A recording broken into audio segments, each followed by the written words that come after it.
Let us now take a look at some of the events that made news in the Northeast recently. To support the vendors and help them resume their vending activities, Manipur government under Prime Minister Street Vendors Atmanirbhar Nidhi provided loans to 817 vendors as their vending activities were affected since the lockdown. A total of 368 street vendors benefited from the scheme and 449 regular licensed vendors, including 14 from hill districts, were provided assistance under the scheme. The scheme promotes digital transactions to cashback incentives up to an amount of Rs 7,100 per month.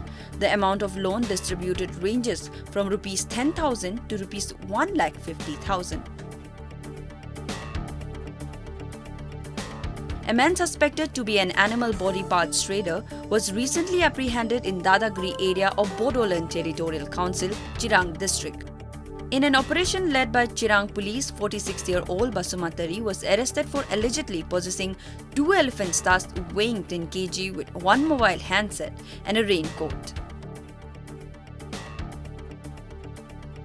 Meghalaya government has constituted a separate COVID-19 management team for wildlife in addition to numerous COVID-19 management committees in the state to tackle the situation arising out of the pandemic. Forest Minister Lakmin Rangboi said the committee, headed by the Wildlife Director, was constituted. The objective of the committee is to observe the effect of COVID-19 on animals in the state.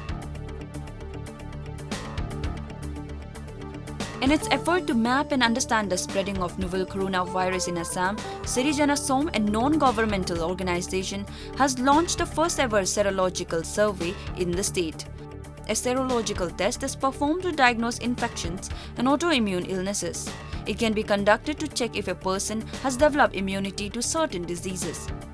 A serological survey seeks to assess the prevalence of disease in a population by detecting the presence of specific antibodies against the virus.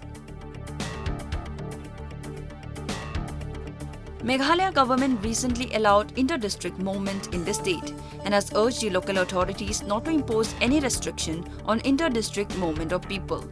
This was stated by Deputy Chief Minister Piston Thinson after attending a review meeting chaired by Chief Minister Conrad Sangma in Shillong.